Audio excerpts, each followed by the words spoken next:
Hey everybody, it's CryptoBurb Adrian speaking. Welcome to another episode of the Nest Show podcast. You may see a lot of smile in my face right now because I cannot hide my real excitement. I'm so excited, guys, because the guest who's just come and arrived to our podcast, to our the Nest Show podcast, is actually somebody who I truly look up to and admire in terms of the technical analysis professional world. We're going to give a deeper discussion today with my great guest, Matthew Timpane, CMT. And for those who actually are not familiar with Matt yet, he's a senior market strategist at Schaefer's, former PM and equity analyst for a boutique RIA, just following his amazing, beautiful Twitter bio out there. And I'll be so honestly happy to hear a little bit of your story. Matthew, welcome to the show. How are you feeling today? Feeling great, Adrian. Thank you for having me on the show. Amazing, amazing. Yeah, so like I briefly introduced, it says that you are a senior market strategist at Schaefer's Investment Research. How has it happened for you? Kind of like how's it, shaped your story that you've become a CMT, that you've become the senior market strategist at Schaefer's? Tell us a little bit more about your story. Yeah, so kind of just like everybody else, I grew up in northern Minnesota in a mining community. So came from a middle class family. Dad was a miner, still mines actually. He's got over 50 years in the mines. And I didn't develop my, I guess, you know, taste for the market, as you would say, until a little bit later in life. In high school, we did an economics class where, we picked out stocks and things like that. But you were promoted, to kind of, buy your Pepsis and your Cokes and your P&Gs. But really, when I was in college and just kind of exploring, I was everywhere. I was all over the board. I was in political science. I was in philosophy.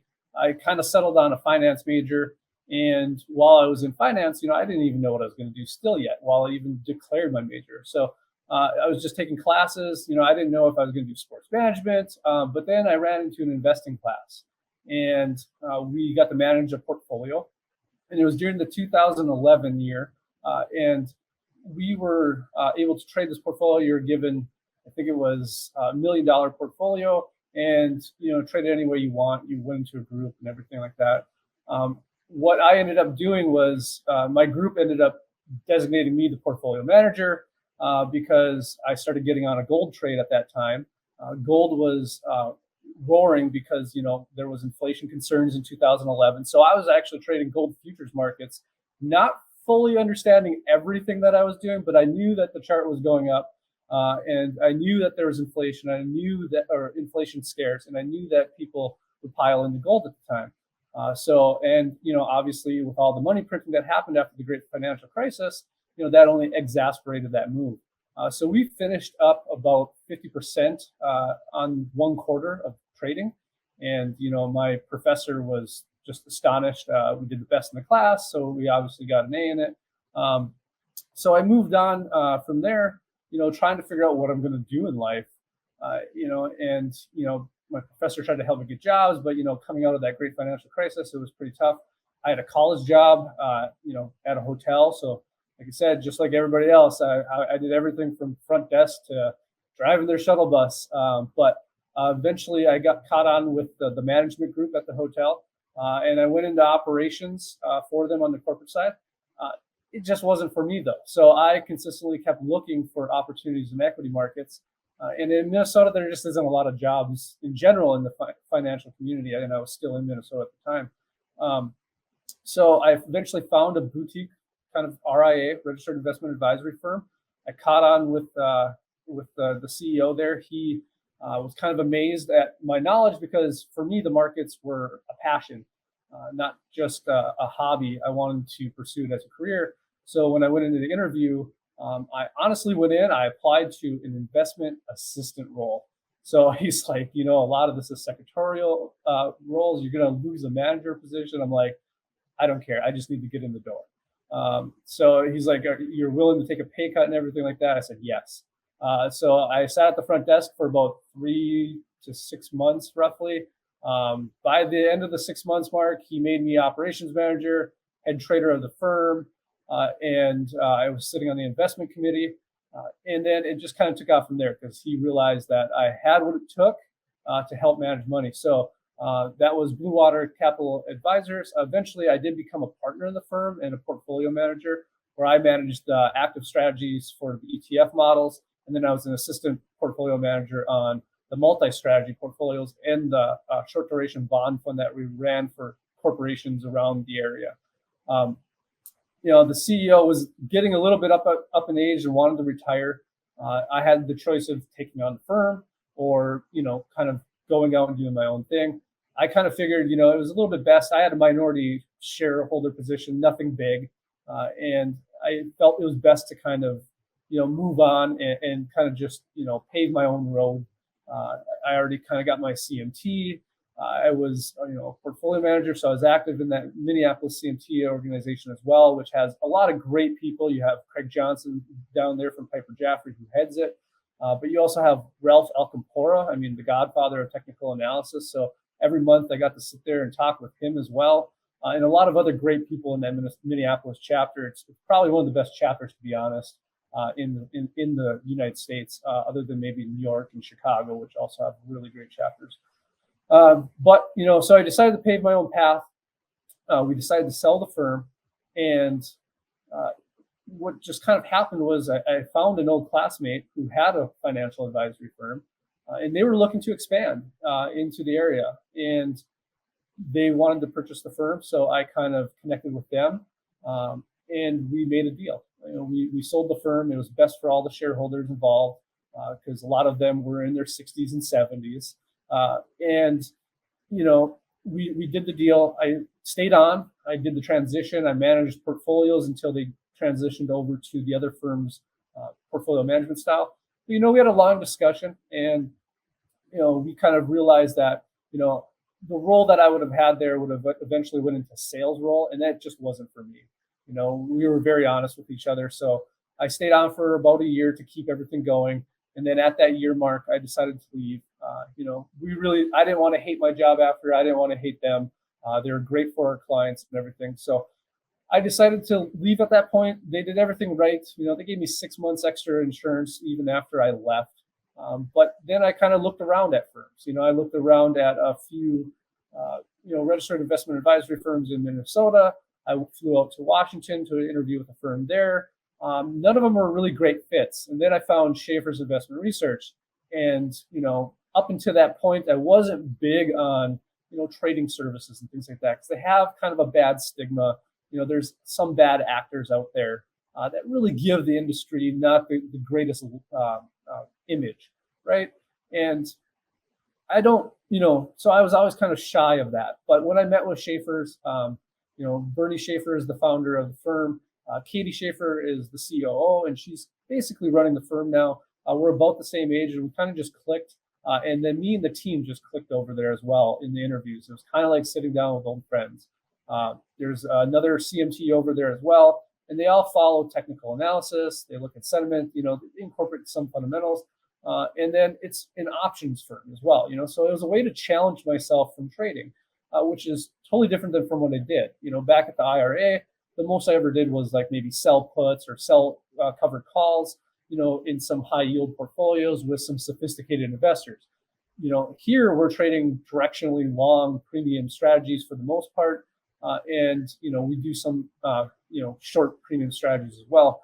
But, they showed me that they're very ethical. They've been in business for over 40 years now. They have the longest track record out of anybody in the options trading services in the industry. So we just celebrated, like I said, 40 years this past summer. It's great to see, and we continue to keep on going.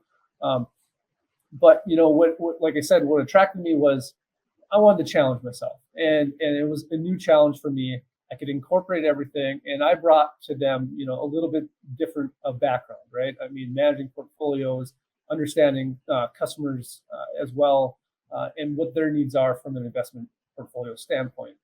So it just kind of worked out. It was kind of a match made, I guess not in heaven, but a match made through the CMT portal, because that's where I found the job listing actually. And I've been there ever since. they're a unique firm. We do incorporate kind of everything from fundamentals, technicals, and then sentiment analysis. So sentiment was something that I didn't fully cover before, and this was kind of a big thing for me to kind of dive into. And options, right? I didn't understand anywhere near the amount of option knowledge that I have now. And then the fundamentals is a little bit different, right? So we're not really looking at doing discounted cash flows over at Schaefer's, or looking at PE ratios even really, maybe from an overall market perspective, but we're looking at fundamental drivers really. Was there a headline? Is there something that's changing underlining in the business, new product lines driving revenue, something like that you can hop onto, get onto that trend, and then you're going to use your technical analysis and sentiment analysis as well. Sounds good. Well, this is quite a story. This sounds like a lot of a lot of good turns actually have led you to become the senior market strategist at Schaefer's. It sounds as if you actually had to do a lot with options right now. So perhaps we later can touch very briefly, upon that. Regardless of of the current kind of I should say very, very business at this moment at Schaefer's. The options, from what I understand, have become kind of just the main focus for you, or did I get it wrong? Yeah, so for our trading alert services, it is our main focus. I also, between myself and our senior vice president, we write kind of a Monday morning outlook, what we're looking at over the markets in the next week or two. And that's definitely much more macro based. And then I also obviously comment on a lot of macro outcomes, as you can see on Twitter. So it's kind of a blend. But yes, for our business side of it, we are basically driving revenue. And, what we do is we put out trade alerts on option strategies. Got you. I think this is very interesting for everybody actually to go ahead and check it out. We'll touch upon later on the show about that too. But having already heard, quite a bit of your story, which is truly inspiring, I think, to many people, to all the viewers and listeners. We've briefly touched upon the CMT path too, right? Mm-hmm. So probably you and I could agree that the technical analysis, as a study, as a price study, has been becoming more and more significant over the course of the past decades, right? You wouldn't really see or observe a lot of, I should say, a lot of people taking technical analysis too seriously, let's say in the 50s, in the 60s, right? But it does seem, at least to me, from what I know, that since the computers were popularized, since the internet went kind of viral, it seems that the technical analysis has become as important as it ever been, right? Yeah. What is your take on the overall approach to technical analysis? How seriously do you take it? Do you believe the price actually discounts everything, or is it some sort of limitations to it? What is your approach to technical analysis? Yeah, so I fully understand, kind of back in the day, technical analysis was even shunned by many fundamental investors. I remember talking with the guys down at the CMT chapter in Minneapolis about how, they were kind of always in a back room, and, they, not everybody took them seriously. And it's really come to the forefront now. And that's because a lot of it, what they're doing now with technical analysis is we're incorporating quantitative factors within TA, right? So, we're not just looking at chart patterns or anything like that. We're looking at, how often when you back test a strategy off of something like just a moving average, how successful is that strategy? And can you find outliers, right? We do this over at Schaefer's as well. We actually have a quantitative analyst on our desk, and he sends us out a report every morning. And we look at a lot of unique moving averages, right? So we look at the 80-day, the 160-day, the 320-day, on top of your 50, 100, and 200. But so we find these unique moving averages and how often a certain stock might find support there. And then what's those average returns 21 days later, right? And how often are they positive? So these are the types of things that kind of give you an edge when you're looking at technical analysis. And it's different than just saying, okay, it's just a flag pattern or it's just a pennant pattern. Um, so that's kind of my take on it, is how the CMT is kind of now coming to the forefront, is that we're incorporating quantitative factors into this. Another aspect of that would be sentiment analysis, right? So we're factoring in sentiment analysis and how does this work? And I got some charts I can share here a little bit later and some stats on that. But you're looking like from a contrarian aspect, you want to see these contrarian factors where you have a lot of people that are maybe bearish, or you have a lot of people that are maybe bullish, overly optimistic at times. And what's the price history, reaction from that standpoint, and then what's those returns going forward. So we can validate some of those things from a technical analysis standpoint, and it's not just as kind of some of the people back in the day. We're not just drawing pictures, right?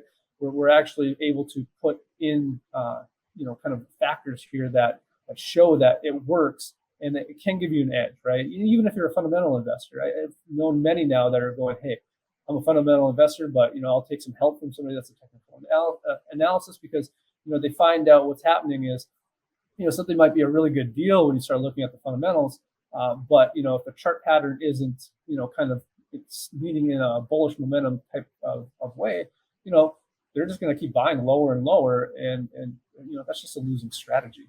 So from a technical analysis standpoint, I think it's a lot better coming out into the public here now, and we're seeing a lot more people obviously do it. Some of the problems is some people don't know the correct ways to do it as well. So that's where the CMT program comes in. They really help you out. You can obviously learn on your own. I know many great chartists on their own. You just got to take the dedication and the time. Certain things that I kind of look at from a technical analysis standpoint is, everybody kind of looks at like, breakout of a downtrend line, right? But, the fact is, a lot of the times those fail, or they check back and give you a better entry point. So it's just understanding little things like that that will differentiate you from just kind of putting charts out there on pictures and stuff like that, because there is more intricacy to technical analysis than just looking for those trend lines. We know those change at different intervals in different patterns within the cycle of stocks and commodities and cryptos. Mm-hmm. I got you. This is a fair deal of I think experience. Speaking from your side, it's it shows. So it's amazingly inspiring, I think, to all of the young chartists, a lot of those young market technicians, analysts, to get a lot of inspirations from you. So I think this is truly amazing you're sharing that. And moving on, actually, with this technical analysis approach, let's get closer a little bit to your 2022 market outlooks. Before we even open up some charts, do you have any overall takes, like some opening takes that you'd like to share, perhaps for 2022 markets, like in terms of perhaps some seasonality effects? We know this is a midterm election, kind of like seasonality thing to potentially having, coming into play. Whether we are truly in the bull market or we are in the bear market already, as I've seen many analysts actually cover it this way. Do you have also any takes on the war? So let's talk about your 2022 market outlook so far and what's ahead in your opinion. Yeah, so I actually kind of got to do this a little bit I was speaking at a CMT chapter in Chicago, and I was discussing with them, obviously we're still in a bull market this time. It was in December. But I said, there is some risks on the horizon. So really, for me, I was looking at, and we're not a traditional bank by any means, right? So I don't have to give out this forecast every year to investors that is spot on, right? S&P is going to go to 5,000. But the previous year I was pretty bullish. I thought it was going to be about plus 20%. That's where we kind of finished. But this year I said, really the upside is probably around 10%. But there is a lot more downside risk. And I think this year is probably going to have a lot more volatility going forward because we're heading into a rate hiking cycle. This does typically happen, at least at the beginning of a rate hiking cycle, that we're going to see some exponential kind of volatility enter the market, where you're going to get these huge drawdowns and reversions. So Obviously, we kind of came out right into 2022 here, and we saw volatility just expand kind of rapidly. We're down now. I mean, what I think 12% on the S&P 500, somewhere around there. More on the Nasdaq, somewhere around 17, 18%, maybe even 20% right now. And from a, I guess, seasonality perspective, you're talking about midterm seasonality for the presidential elections. All midterm years typically are a little bit lower than average for the markets. I think it's around 6%, if I remember correctly, that the midterms are about on average up. But first midterm years for a sitting president is around break even. Actually, it's about 0%. And for a Democratic president, it was around 4%. So you knew that you're going to see some of this kind of indecision that eventually happens on top of a rate hiking cycle. Kind of just had some bearish implications. Now that doesn't mean that we can't rally, into the back half, second half of the year here. And honestly, the start of the year is never that great. Everybody kind of says, January is a great month, but it's not really that great of a month. When you look at the data itself, it's actually not that great. It often falls. One of the biggest things is you usually experience volatility in February and then all the way through March options expiration. So when I'm looking at seasonality charts, we often see kind of the dip buy happen right after that March OPEX. That's roughly around anywhere from the 20th to the 23rd. This year it's going to be a little bit, I think, closer to the 20th, 21st there. But then we could get another rally going into, say, summertime.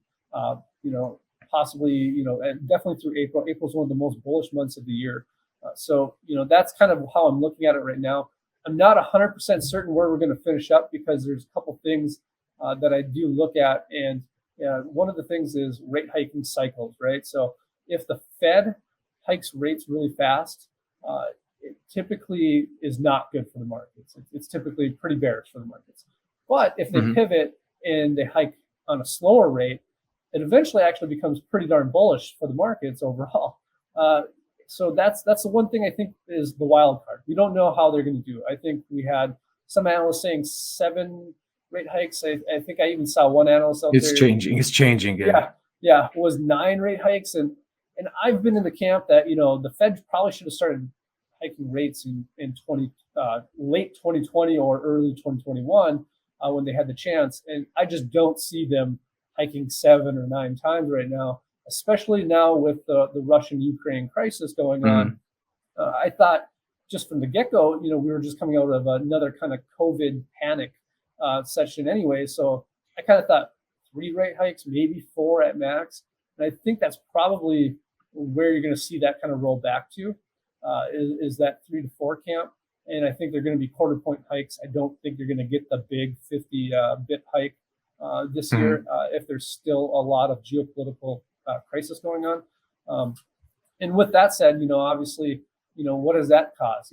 That's only exacerbated kind of the supply shock issue that we've been experiencing. This was already in the cards from COVID during the pandemic because, we just weren't able to produce everything. You saw it in semiconductors, you saw it in commodities. And now with, the Ukraine-Russia crisis, you're taking basically Russia offline. And now you're seeing, obviously all the commodities, wheat, gold, oil, going through, parabolic states, possibly blow-offs. We're not blow-off tops, but we're not quite sure, obviously. You want to kind of stay with it. We haven't fully determined that it's a blow-off top yet. It can go higher. But so that's what's driving the markets. And you just got, what was it? X energy and food inflation was 7.9% year over year. So, the Fed has to hike, but I think they're still going to remain careful and not really putting, the U.S. into the recession immediately. True. I found, before we actually move on to the charts, I've seen this Twitter post. Actually, I'm going to find it in a second. That was saying a very interesting graph. They were saying that, let me actually just find it real quick. it did regard the oil performance in terms of breaching this kind of like 50% threshold over the historical average records, and how it actually, more often than not, historically led the recession in terms of, let me quote, this is from Bianco Research, Jim Bianco, on Twitter, saying, "Not every recession is led by a 50% rise in crude, but every 50% rise in crude has led a recession." This is quite an interesting take. If we actually just have any thoughts on that, but perhaps, and just maybe, you have it in the charts for us. So would you like to share a couple of charts for all of our viewers and listeners? Yeah, definitely, no problem. Here we go. Let's see, share screen. Okay.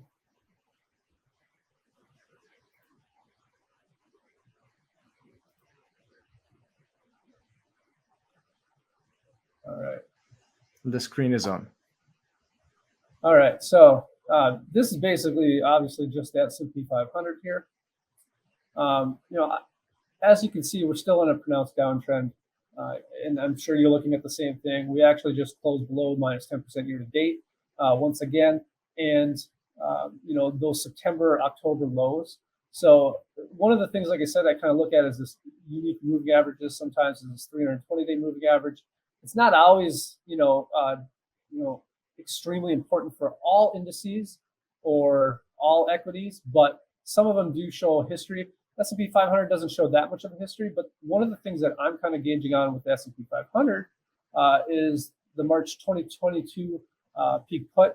That's kind of your risk to the downside. Now, a lot of the times, I think if you break those peak put levels, you can get a delta hedging scenario. This one isn't really that. I think, for this week, that's your risk to the downside, is 20 points lower. Not necessarily going to happen, but I know that March 2022 peak kind of has a different kind of interval. A lot of the times they're buy to open only on options contracts, but these are kind of about 60-40 buy to open, sell to open. So I think that probably could be more of obviously a support level there. But to get back to, you're talking about Jim Bianco's chart with oil here, we are seeing light sweet crude here is kind of sitting here at this resistance area. And let's pull it back on a weekly basis. So as you can see, we've had this kind of resistance zone. I called this out on Twitter about sometime earlier last week. I think it was maybe Monday or Tuesday. And I said, if oil kind of gets through 111, it can definitely go higher, but there's definite resistance here. One of the things is, for any technical analysis as well, or analysts or person pursuing it, try to keep it simple. This isn't exactly, the hardest thing to do, but what you're seeing here is, we've had, 2011 through 2014, this area was a huge area of resistance level. And we've only kind of been through it once before prior to this, right? So you're back in 2008. Can we trade up to 145, area? Definitely. That's only if geopolitical crisis kind of continues to hit the supply shock side of this, and if we don't bring maybe on other oil reserves online, right? So if like the Iran deal doesn't go through, if people don't continue to make a push for green renewable energy, but that still takes years down the road. So what they need to do is they need to probably take on the Iran deal, and then also incentivize frackers here in the United States to get more oil supply online, because as in I think Europe, right, you guys shut down a lot of, or at least Germany did, a lot of their nuclear reactors, and they just decided, hey, we're just going to buy oil and gas from Russia. Well, now that's kind of in a way backfiring on them. They probably shouldn't have done that. So that's kind of creating a little bit of a shock to the system as well. There's more demand there than there previously was because they wanted to get rid of nuclear power. So I would be careful, obviously, if you're a commodity bull here as well. It's not a bad spot to take some off. You can always leave some open and just put your stop a little bit lower. But yeah, it's in the charts. And how often do you see spikes that kind of lead to recessions? Obviously, 2008 was a perfect example. So I do agree with Jim Bianco that the concern is we have extremely rapid rising inflation, which possibly could induce the Fed to raise rates higher or faster than we expected. I just don't know they can do that with the crisis on hand. So it's kind of a watch and see moment here, which is, we're kind of sitting in that point of the area. Is this a bull market or is this a bear market? And it's hard to declare that at this point in time. You don't really know you're in a bear market until you're in the bear market. It's hard to fully predict that that's going to happen. So that's one thing that we're seeing there with that. Obviously, you're also seeing it across other commodity assets as well.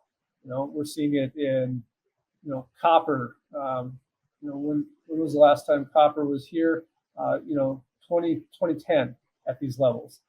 From a ratio standpoint as well, we're kind of back at those highs when you do like the copper gold ratio. So we'll see how that plays out. Gold actually made a nice measured move.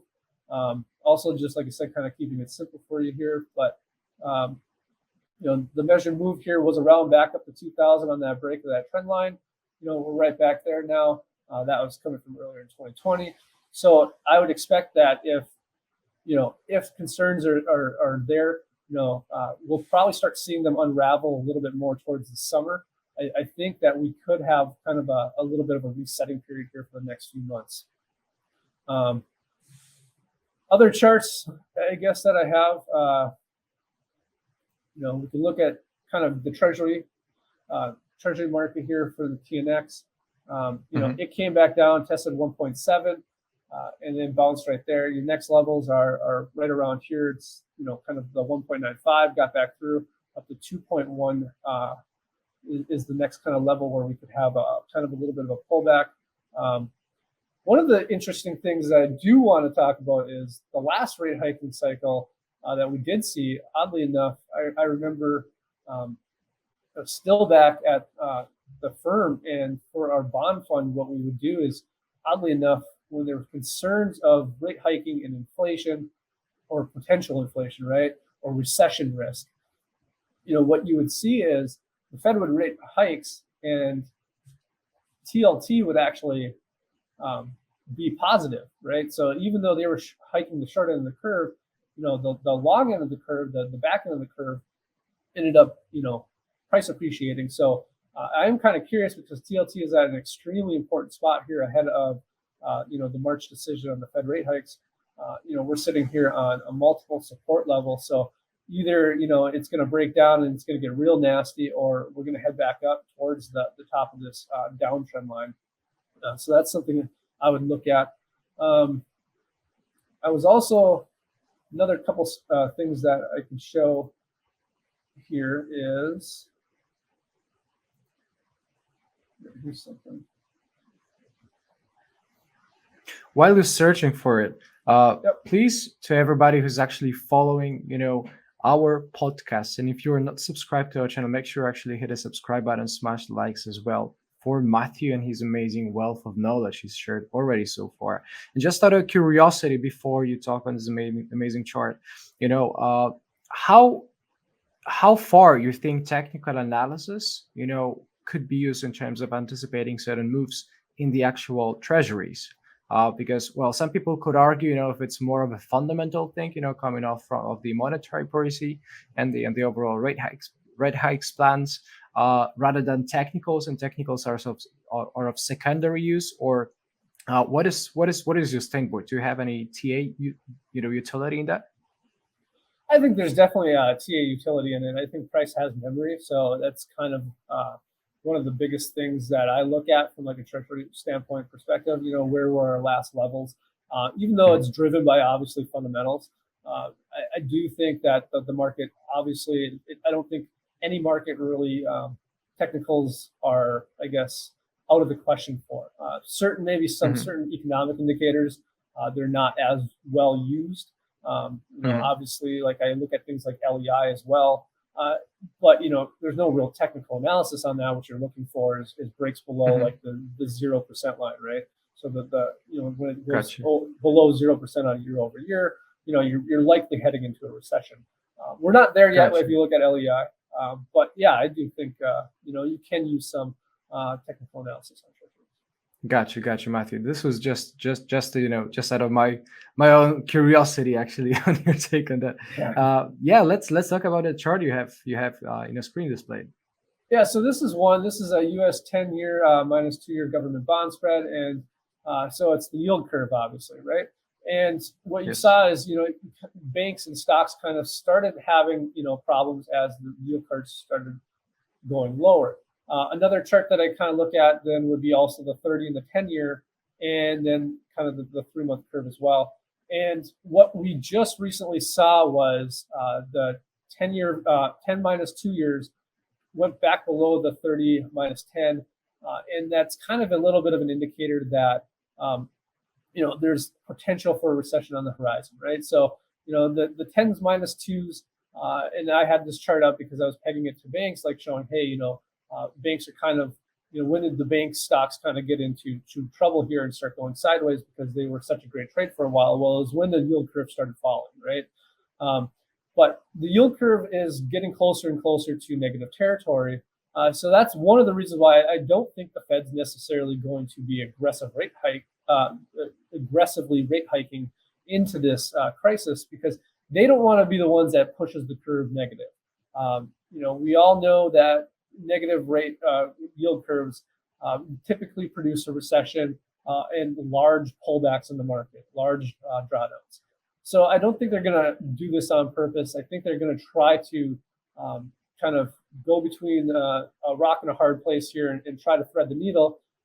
Will it work? Probably not. Doesn't. It never usually does. But I don't think they want to be the ones that, hey, we're blatantly at fault for this.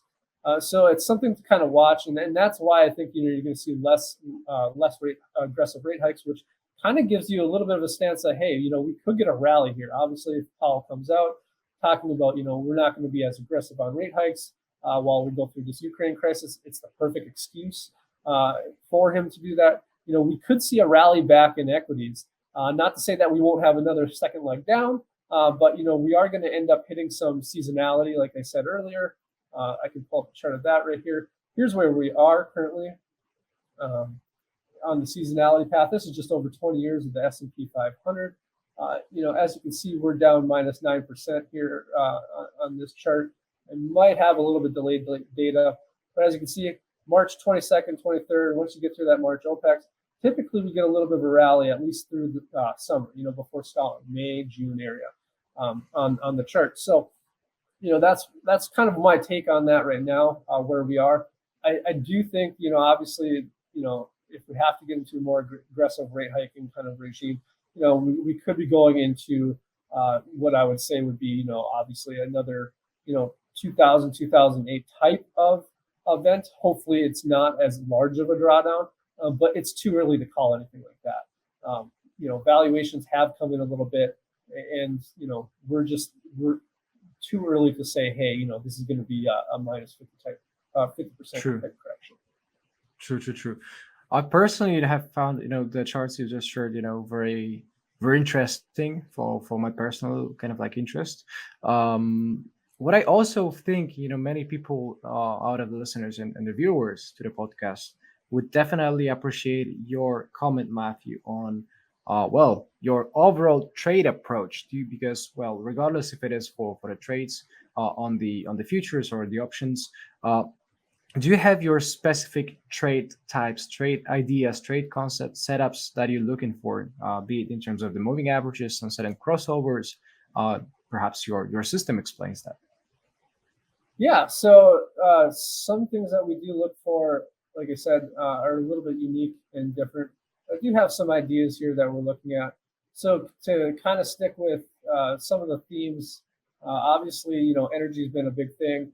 Gas prices are heading up for everybody. I'm going to guess even over in Europe, the gas prices are soaring. I know they are here in the States. We're over $4 a gallon now. Some areas are over $5. One of the themes that I remember from back the last time we had these kind of gas, hikes on people was there was a big move in other type of securities like Harley Davidson, right? Chart is slowing up here a little bit, so I'm going to cut off my AWS. Yeah, don't worry about that. What I'm finding just in the meantime, what I'm personally finding very inspiring is I think this is a fair comment to everybody watching and listening to the podcast. The technical analysis is not really a sort of like a stand alone uh, piece, of a study, right? It does seem, at least from my experience and what I understand from Matt's comments too, is that technical analysis is one piece of the entire cake, if you will, in investment wise, right? It does seem you need to incorporate not only technical analysis just to the investment thesis, but it does seem like it's actually part of the big of the big chunk of information that you need to incorporate in terms of the fundamental analysis, the sentiment analysis, the seasonality analysis that comes with it, right? So technical analysis is not necessarily the only source of invaluable information that purely 100% defines strictly your perhaps your trade ideas, your trade approach, your analysis. It does seem it's part of a bigger puzzle. And Matt, do we have the chart ready? Yeah, we do. So one of the ideas that we've actually recently entered, even as a firm, was Harley Davidson here. Because the last time we saw gas prices soar, we saw a lot of consumers run over towards trying to buy motorcycles. Other alternative forms to reduce their gas usage. Because I mean, if you have a big truck, you're filling up. It's going to be $100 a tank, where you could, in the summertime, easily, ride a bike and that tank lasts a heck of a lot longer, and it's a heck of a lot cheaper to get filled up. So it's actually a trade we recently entered. Obviously we're traders here, so not always, they don't always work, right? Trades don't always work out, but it's something that we saw. We saw this trend line breakout here on Harley Davidson. We knew in the past, like I said, it's been a positive stock when oil prices are high. It broke out. We waited on it because a lot of times when they break out on earnings, the biggest problem you have with it being an options trader is you have, implied volatilities are extremely high, especially during a market correction now. So implied volatility came in a little bit. We were able to get a little bit better of a deal. Came back, tested this trend line breakout as we kind of discussed. Sometimes we get these test back. We entered the position here, and we're already up a little bit on this position, but it's something that we can see going forward. This isn't a short-term trade. This is one that we actually took out all the way to August to see where we can get to. And then another kind of thing in theme, just in general, obviously with energy issues, is solar power, right? So obviously President Biden has been making a push towards renewable energies, whether that's EVs or solar power itself, or other types of forms of renewable energy. So we saw this pop in renewable energy stocks. SunPower is one of them. We did kind of enter here. We entered on this huge candle. Not always ideal. But we wanted to make sure we weren't breaking down on any of the levels. So we got back above that 20-day moving average, and we're heading back up now towards that top of that range there. We would probably take some profits, right around here. One of the big things that we do with options that's a little bit different is we look at taking profits around 100% or 200% on the option, and then you kind of let the rest ride into options expiration, and maybe set like a break-even stop on that, so that you're at least capturing half of what you did on that initial move in case you get an adverse reaction. So those are some of the ideas. I would also still look, like, if we do get a pullback and maybe a rally in technology and other stocks. I would look back towards miners. Obviously, when we're looking at like kind of gold miners, even, you're sitting here from a sector standpoint. You just broke out of a big downtrend. So any kind of pullback here, if we're going to continue to have volatility, could be really good for gold miners. Plus, once gold prices kind of surge, their follow through on earnings is after the initial surge on gold. So that's something that I would kind of keep an eye out on as well for some of the favorite trades that we have going. So in miners, you can look at any of the gold miners and just miners in general. XME is also kind of breaking through some pretty big levels when you look at like ratio charts. XME is, it might take a pause here, but if it really wants to go higher, it can. So we're back at these 2017 highs, 2018 highs. on the ratio chart, but you can go back, you know, back earlier. I mean, nowhere near. So you pull out to a monthly look. I mean, miners were extremely outperforming the S&P 500, back in 2008. So there's more room when you start looking at like kind of relative charts. And we do have kind of some breakdowns in technology. So even though we might get a rally, when you start looking at like the QQQ versus the SPY, we're seeing a technological breakdown on the ratio chart. And those are the kind of things that we want to look for. So could we get like what we call like an oops pattern, in technical analysis right here? Definitely. I definitely can see that, maybe get a rally back up here into technology, maybe going into the summer, and then comes back down through that kind of horizontal support there on the ratio. So those are the types of things that I'm kind of looking at right now. Are we going to get a reversion trade maybe in some regular stocks? Because as you can see, when you look at the RSP, which is the equal weight S&P 500, this is something I kind of thought was funny. Nobody's really talking about. Through 2022, equal weight stocks are outperforming the S&P 500 itself. So that means you're finding these pockets, right, still bullish type plays within the market. A recent trade we just did was waste management. We bought near that unique moving average. We had some quantitative data on it. It was around the 320-day moving average. And we knew that it often likes to kind of find a low there and pop. Well, waste management, since then, I'll just pull up the chart. I don't have my usual terminal that will have all my annotations. But as you can see, where does it find the low? 320-day moving average, and we got a pop. Now, that was a faster move than expected from something in like a, type of a defensive category. But that's where you're finding really the alpha right now is in the defensive categories, whether it's utilities, staples, miners. So, I don't think, I think the trade, right now, it's not probably the place to get into. You might want to look to some of those more beaten down areas. Even some crypto, obviously, I think crypto's had a massive pullback. And, we're in more of a, I would say, from a longer term macro type perspective, maybe more of that consolidation period. But you're going to get a lot of great trading setups, even in crypto right now. We don't do a lot of publishing of crypto, obviously, at Schaefer, since we focus on options, but we do touch on it at times. And we have found some interesting things. Obviously, you look at something like Luna, that thing is still actually extremely bullish. You have that big rounded base there.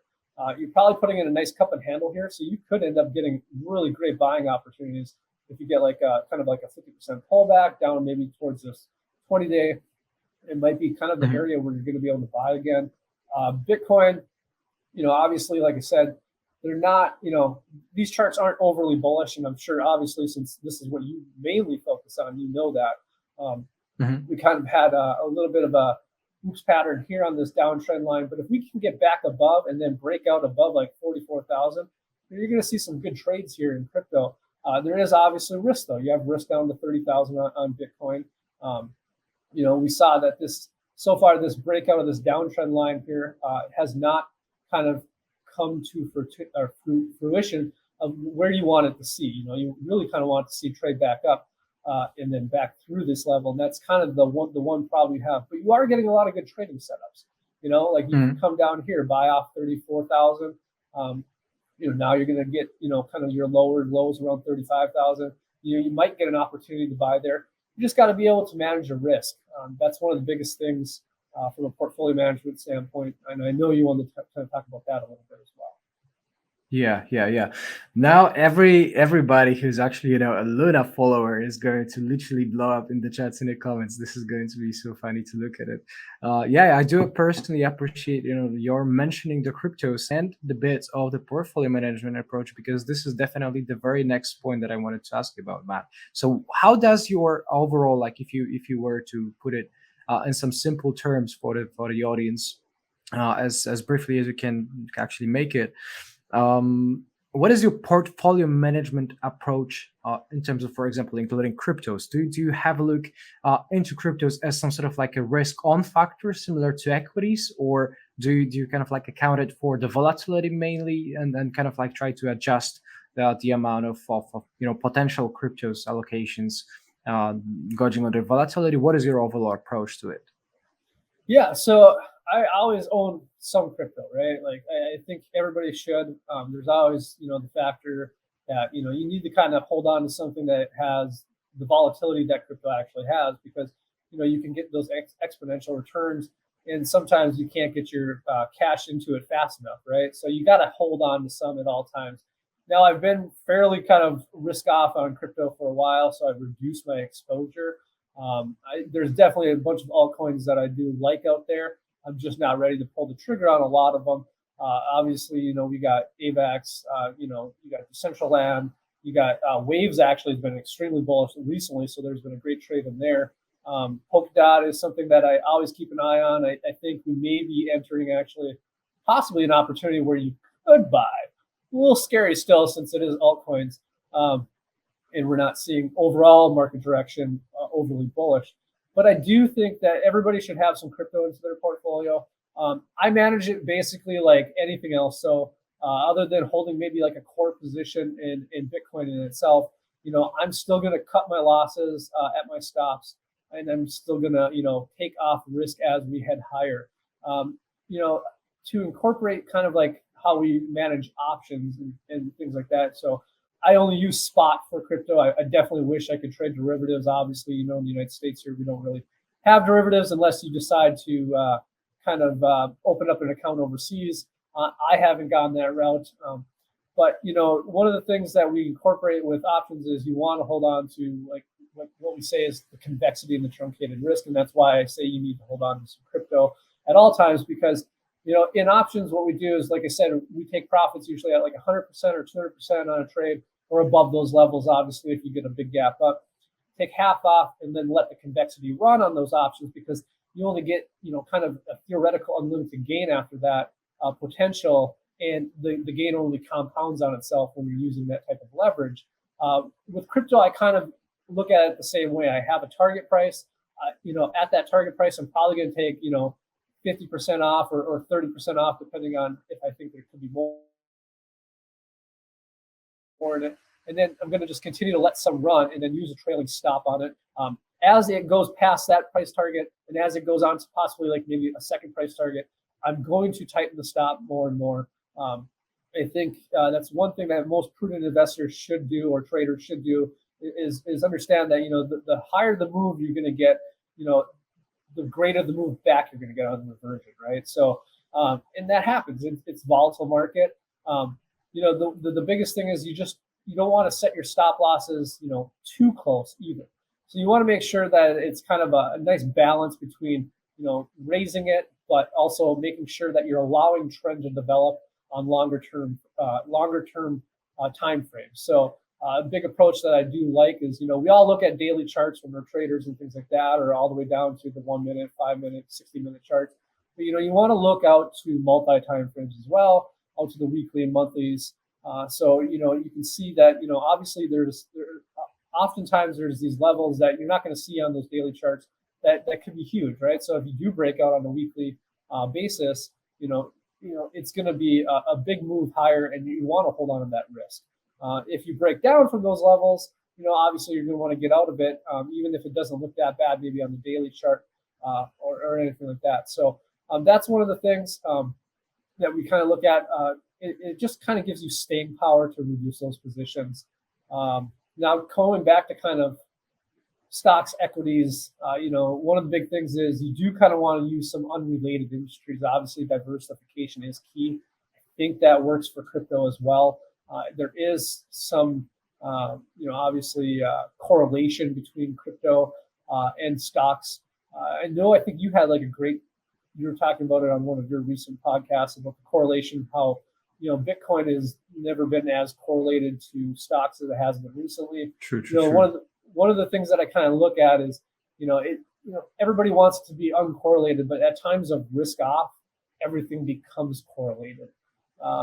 So I do kind of wonder, though, in the future, is it going to become almost like, things that I look at is, I take like a correlation between gold and the S&P 500 on like a 50-day basis, and then I look at the VIX and S&P 500 on a 10-day and a 63-day correlation basis. And when you kind of see these spikes, in that, is that kind of like a risk-off kind of moment. So I don't know if that's the case with Bitcoin, but I would be interested to see as the market matures because obviously crypto in itself, it's still in its infancy compared to the bond market and the stock market. So that's why you have this volatility in the markets, and it's great for trading type setups and for traders. That's why a lot of traders have gravitated towards crypto.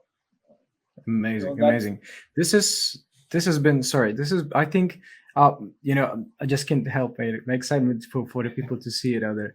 But it's just been such an amazing wealth of knowledge you've shared with for the full generosity of your time. I do definitely want to respect your time, which is why we are nearing the end of the show. But before we do close off, I wanted to ask you very quick about your golden tip for the new traders. A lot of people are coming in. A lot of people have escaped or quit the trading already too, especially for crypto market, at least in my eyes. But yeah, the golden tip, like the best takeaway that it can give to the new people coming in. Yeah, I think for me, the golden tip is always honor your stops, right? I think, as Peter Brandt said it, strong opinions weakly held is really the best strategy when trading. Because what happens, especially like from my perspective, and I learned it the hard way when I entered the options industry, losses tend to compound. So every time that your stop gets hit, if you have a mental stop and then you don't pull the trigger on it, you're always going to remember the one or two times that it snapped backs, right? And it would have been maybe like, from an options perspective, 100% winner or 50% winner, you would have reduced all your losses. But for every one or two of those, 8 or 9 times out of 10, it's only going to compound and get worse. And that's why, over at Schaefer's, we have a strict discipline on management of loss control on option strategies. We don't want to see anything go past 50%, and we're really getting close to cutting losses around 30, 40%. Oftentimes we do, because, especially when you're trading something that's volatile. And if you are probably trading something like crypto derivatives, right, they're going to act in the same fashion. What happens is those deltas are reduced as you're taking on losses. So, even if the stock comes back, it's not going to be as great as it was. The price isn't going to increase as much. You're almost better off taking the stop. If you want to re-enter the position, get a new position. Whether it's options or derivatives, probably in crypto, because you're going to have higher delta. So if you do get that snapback move that you think is going to happen, you're going to actually see a higher price increase.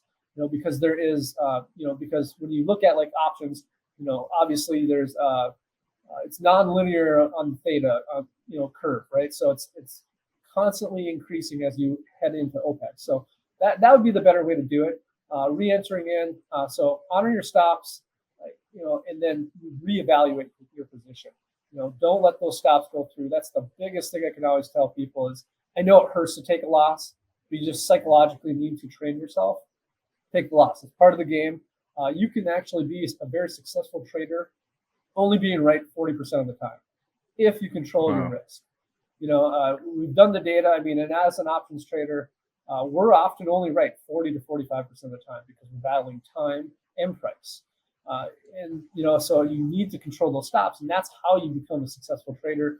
If you're not an investor and you're a trader, it's just paramount to your success. Amazing. Whoa. That's a one to print and hang on your wall, everybody. This has been amazing explanation from Matt. As I said, we've finally managed to close off the merit of today's discussion, of today's Nest Show podcast, everybody. I appreciate it so much. And Matthew's coming on to the show. I'm definitely thankful and very grateful for generosity of your time, Matt. Just like I said, before we close off for the final round, where can people find you at? Is it the Twitter? Is it the website? Yeah, you can find me on Twitter at mtimpane, so it's MTIMPANE, as you can see. Or you can go over to schaefersresearch.com. We offer great trading services and things like that, but we also offer a bunch of free content as well. We have a whole team putting things together on the options market. So we're putting out things, out there for everybody to kind of consume that other people aren't talking about in the options market. where we're finding things. We use our own sometimes proprietary indicators that we're talking about, that we're seeing, increased volatility in this option, or possibly a contrarian perspective, right? Like put call ratio is extremely bearish, but yet the stock's obviously in a bullish trend. So these are the types of dip buys we want to buy. So we're publishing material like this in media and stuff, as well as doing it through our trade alerts over at Schaefer's Investment Research. And we break down, education and options too for you for free. There's a whole education tab there. So if you're new to the options market, go over there.